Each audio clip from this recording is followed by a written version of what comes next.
very simple and straightforward introduction to Microsoft Power BI. So when you open your Microsoft Power BI, as I said, this is the first screen you're going to meet. This in Microsoft desktop applications has now been called the desktop view, right? So it has now been called the backstage view. And then now the first thing you're going to do is, if you have already an existing Power BI report or file, you click on open. But now we're going to click on blank report. So you have already the places where you can get your data: One Lake Data Hub, Excel Workshop, SQL Server, Learn with sample data, get other data sources. You can use that. So we're going to click on blank report, and then it's going to give us this. So this is let me call it the Power BI Studio. So this is where you do all the work. So I'll basically walk you through the basic interface. So if you look at it here, you have all the action bar here. You have at the very top different tabs. So you have different tabs. You have the file tab, which takes you back sort of to the backstage view. As you can see, you have the home tab, which is where you see all the basics. The insert tab, where you insert things additionally to your chart. And you can also see you can have a paginated report. You can have Power Apps embedded. You can have a place for Power Automate. So you see, this is one of the things that makes Microsoft Power Platform interesting, where you see that any other thing that's within the Microsoft Power Platform are interconnected. So within Power Apps, we can have dashboards, we can have Power Automate itself. You want to insert an image, possibly maybe a background image, you can use this, and then you can use it to beautify your background. Then we have modeling. This is what we mean by modeling, is where you establish connections between one one data table and the other. So that's what data modeling is. You have your view, which has to do with things that have to do with your teams, changing basically how your report will look like. You have optimize. This is actually for situations where you want to speed up how or you want to make the experience of the interaction with your dashboard a very pleasant one. So this is user experience. This has to do with optimizing the performance of your visuals. Now, looking at that, right, top of your head, you will wonder if there's a need to optimize performance, right? But then when you're connecting to data sources that are on the cloud, there might be a little bit of a lag when you've brought your data in, and then maybe the dashboard might take a little while to come up. So this is where you optimize. Then of course, this is where you find help, support, and all the rest. And then documentation too, very important for you to read the documentation, to read blogs, to join community. As you can see, Power BI developers, you can submit an idea, you can get data external tools. You have examples here, which is what we're going to be using. So there's a sample data, sample reports, community galleries, and then we have partner showcase. So you have also here guided learning training videos. So this is basically what you can do. So if you install it, you might not need me particularly to be present to guide you through everything. But after I've walked you through this fundamentally, you can click on guided learning, look at training videos, and they will be very helpful. So we can click on training videos, for instance, and then see what they have. So you can see it brings you directly to the Power BI YouTube channel, and I'm very sure there are lots and lots of very interesting content for you to just go through, stay inspired. You can even see the certain videos I've already interacted with here. So it's a very, very interesting thing to do. I find myself getting back and visiting Power BI in these recent days. Let me just admit a couple of people.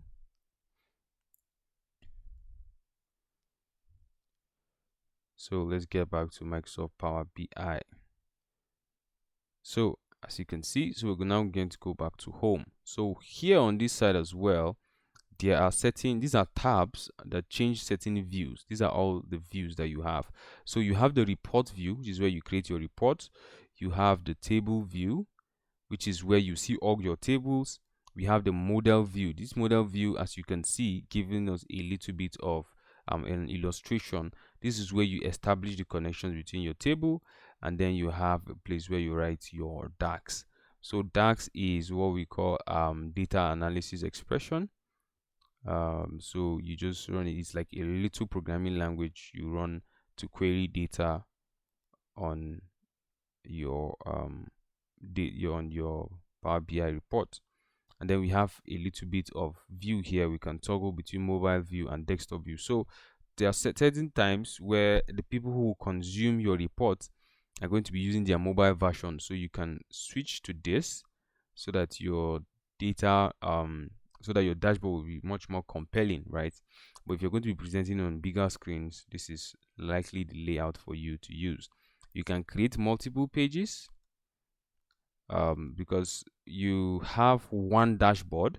This is what you're going to see here, which is basically what you have, like just one dashboard with multiple visuals or multiple charts. So just to put it in perspective, if we create, let me just let that be till when we have gotten that. So now in Power BI particularly, there's something they call ETL that has to do with data analysis. So first you have extract, you have transform, and then you have load.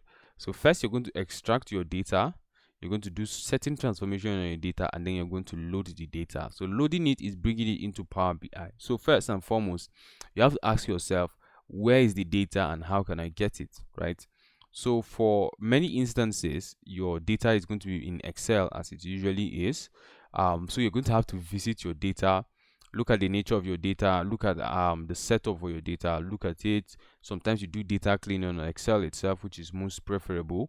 And after you've done that, you're now going to bring it into Microsoft Power BI. So that is the extraction point where you get it from where the data sits. You extract it, you bring it into Power BI, and then you have a feature in Power BI for transformation. Now, data transformation is basically the process of removing redundancies, repeated data normalization. I know these are all words that are new to you, but basically what this means in layman terms is that you are making the data much more easy to visualize. So if I have a data set of people that are within this class, some of you might not feel your age because you're shy. Some of you might not give me your first and second name. So these are inconsistencies in data. And then this is what we say when we say data is very dirty. We mean that there are a lot of inconsistencies with it. So you're trying to trim the data, basically like shaping the data so that it comes to a form that is easy for you to work with for your visualization. And then you have load. So usually I say you have ETLV. So after you've you've transformed, you've loaded, and then you visualize, because Power BI is mainly a data analysis and visualization tool. So what next do we do? So you click on get data. You have a plethora of options to look at. You have your Excel workbook, your data flows. You have just lots and lots of options. You have the connectors in their hundreds. So wherever your data is, you can see them. You can connect to virtually almost any data source in the world. See, we even have a data source for LinkedIn Learning.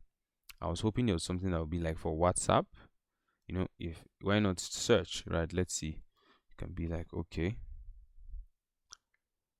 WhatsApp,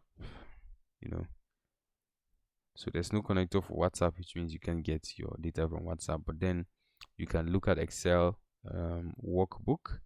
Okay, then when you click on connect, it's going to go search. Now I have already some sample data I got from the internet for this class.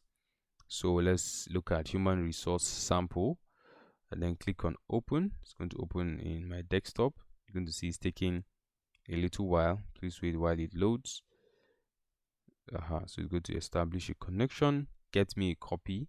So extracting it at the moment, and then it's going to give me this navigator window will open, give me a little preview of what's within my data, right? So we have an info. This is actually a part of what's in my Excel file that is showing what's and how to go about using it. So as you can see here, we have suggested tables. Now you're going to see that this little table here and this one are actually two different things. This one has a little blue header here, so this signifies that this is a table. So when I click on it, the evaluation will show that yes, there is actually a table, right? So that's one of the samples. Those are one of the things I wanted to show, that this blue little tip at the top here shows that this is a table. And when you're working with an Excel file and you bring it into Power BI, it's preferable that you use the table and not just a very simple worksheet like this, right? So sometimes you might see them appear too, so you can see one that is a table and one that is not. So you can load directly, but then you can click transform data. So it brings you here to Power Query, very important tool for data transformation. So each and everything you do in Power Query, it keeps a record for you here called applied steps. So this is not a class for data cleaning. And then I'll just try as much as possible to see if we can do as little of it as possible. You can see we have null values here. You can use different ways, different systems. This is where mostly your creativity also comes in, where and also your discretion. Okay, what do you want to do with null values? You know, how do you want to change what changes do you want to make to your data, this and that. For instance, I might decide to remove row. As you can see here, I'm going to remove blank, remove errors, remove duplicates. You just have a plethora of options. Blank rows, there's no blank row, so it's not removing anything. Remove duplicate. If there's any duplicate, you can see duplicates have been removed. You can remove a top row if you want, remove bottom rows, remove alternate rows. You click on it, your data gets slimmer and slimmer. And then once you're done, you have an option here, and let's just cancel this, sorry. You have an option here to click close and apply. So you have close and apply, and then close. If you close without applying, everything you've done to the data set disappears. You lose it for good. If you apply, you'll still be here, but then all the changes you've made has been saved. So even if you later close, it won't be a problem. But any change you make after apply you need to still apply it again so that you can close, and then you have close and apply. So when you're completely done, it's going to close this window and then apply all the changes you have made. Let's click on close and apply. Discard this. Then it's supposed to bring us back to this little window.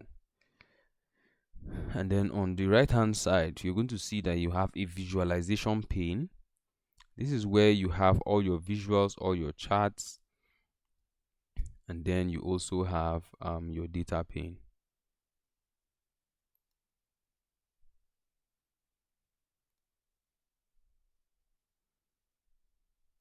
So you can see the data pane here, right? So I would like to delete this from model. This is just a test. Yes, and take it out. So there's also another sample that I had. Go to look at that. So let's go to help, where we source examples. Under help, please take note of it. You go to where you see examples, and you can have your sample data. Just so I can mention, you might not need your license to access Power BI desktop. You can just download it online and begin to use it. But if you want to publish it and save it to the cloud, you will need a license, or you can even use your Gmail. Quite simple and straightforward. So let's check out sample reports. This will bring us online to see the reports that people have created. It's take a little while, and then also you can look at sample data. Take a tutorial online. You can launch a tutorial, then you can experiment on your own. So you're going to load sample data here. So let's look at So this is where you get your sample data and certain sample reports. Let's close this, get back into this. And then as you can see, you have your financials. So you can see you have your sample data here. You have another sheet, also the same thing, but we're also only going to be bringing financials because as you can see at the very top here, it has that little blue line, should I say. So that shows. So we're going to click on transform. So let me just admit someone into the call quickly.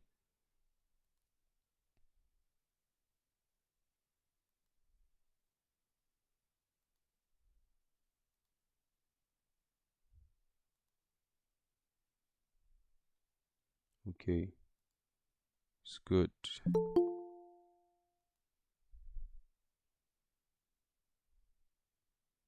All right, so we're now back here and then we're working with this. So this is where we transform the data. As I mentioned, it's quite a hefty data set. As you can see, there's a lot going on here, and this is already clean data already to an extent. You can see, you just move across sale price, gross sales, discount, sales, cost of goods sold, that's the COGS. You have profit, you have dates, you have month number, month name, and month year. So you're going to look at um the various data sets, the data points, let me call it, that you have. And look at this, you might assume that there's no other number under discounts. You can click this little drop down here, and then you can see all the unique values will appear here. So you can see that there are a lot of discounts, right?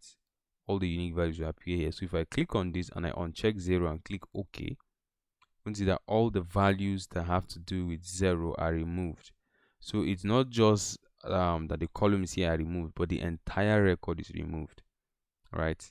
It's called a filter, and then you can bring it into your data, and then it will almost be as if you're only working with the data set that has discounts. So we're going to bring the 0 back, and then you can also go back. For instance, you have country here, and then we can also filter this to only focus on France.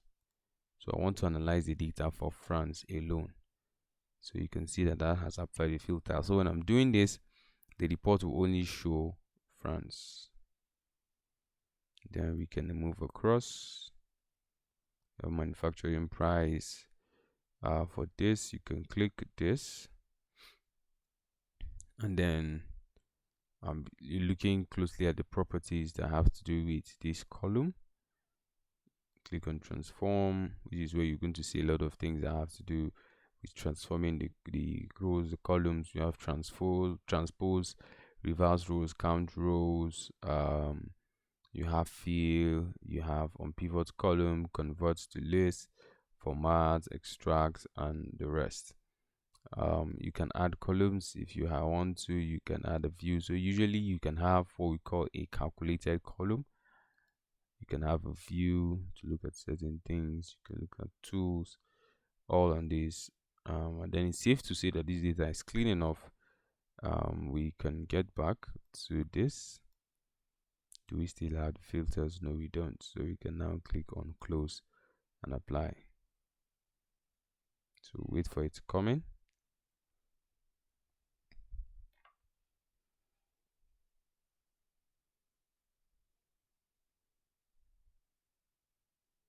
Yeah, and then already it's now here. Let me say let me use the word save and sound. So when you check this place, you see that you have all these columns, right? So let's get back to home. So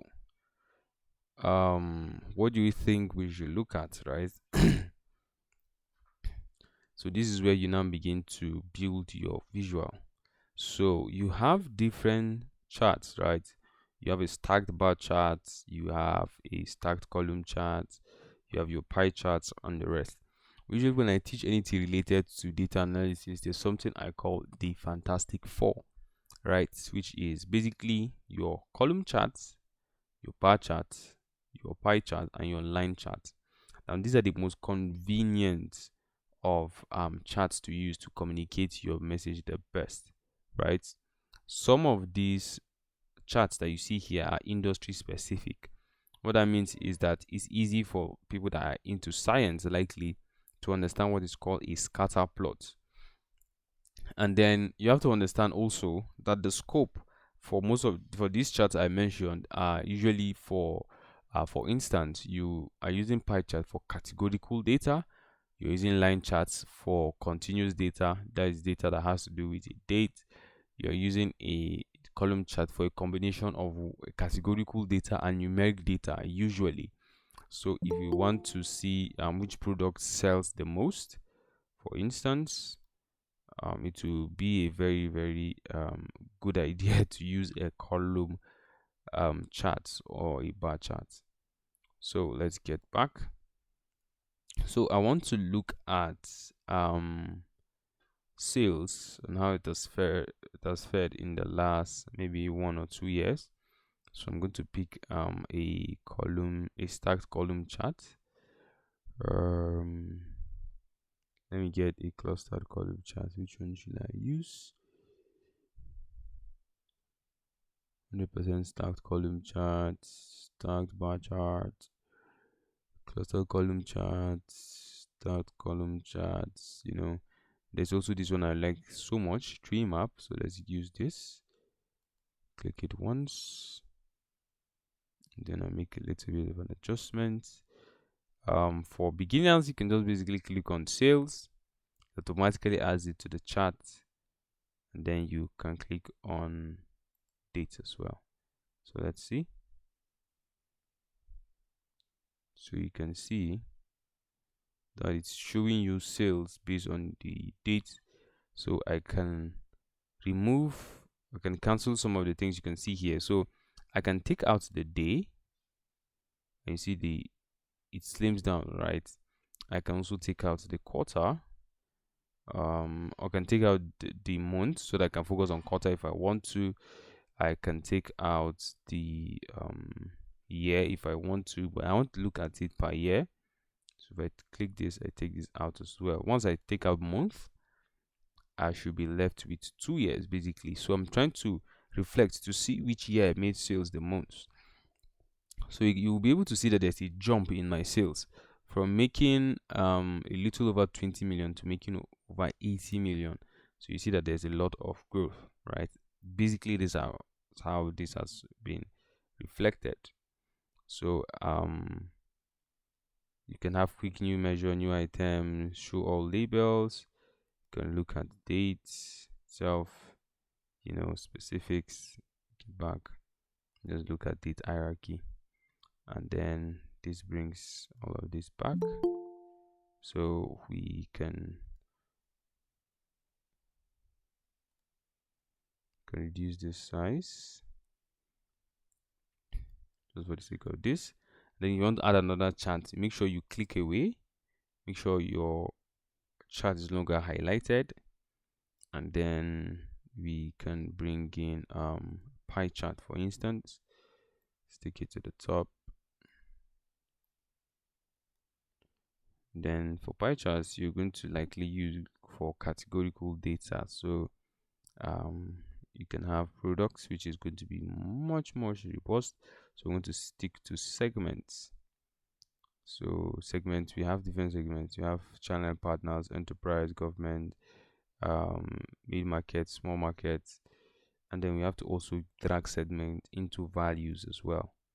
So you can see that the values are divided. So also this also works. So just to practice what I preach, let me use a line chart.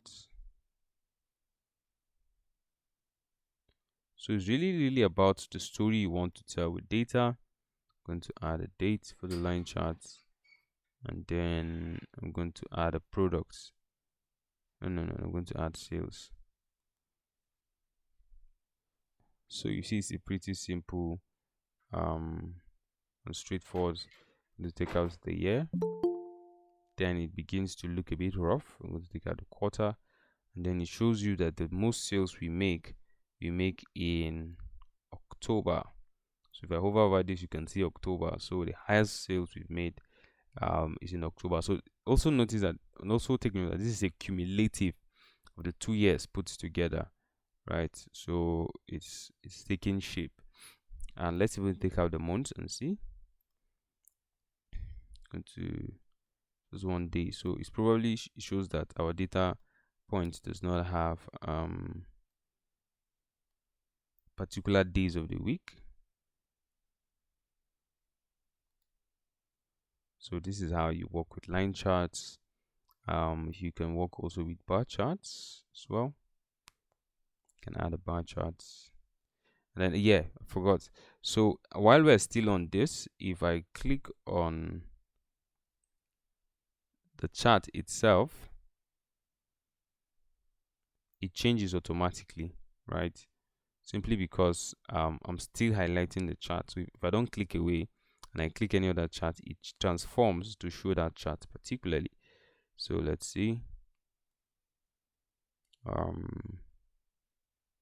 Going to take out the quarter, the day first, then the quarter, and then the line y-axis. I'm going to bring in sales again. So that this shows, the line also shows a combination of how we've been moving. Very reflective. So basically that's how you work with charts. One other chart that I would like to work with is this. It's a card. Very simple chart. I'm going to bring in sales into this. So this is going to show me a sum total of all the sales I've made. So it's very good chart as well to use. You move this, then go to the next page, just exploring charts, so that you can see how easy it is to visualize. I want to use a map. So is this, I can use this, I can also use this. So we have a field map. Field map sends the message better. I'm going to remove this. I'm going to drag this here, to adjust it, and then this is where now I bring in country. Oh, it's not a bill for my organization. Which one am I signed into?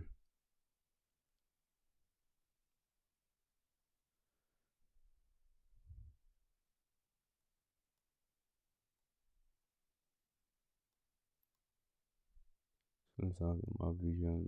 The map field visual is one of my personal favorites. See, you just see how much your data comes to life, right? So maps are not allowed on my.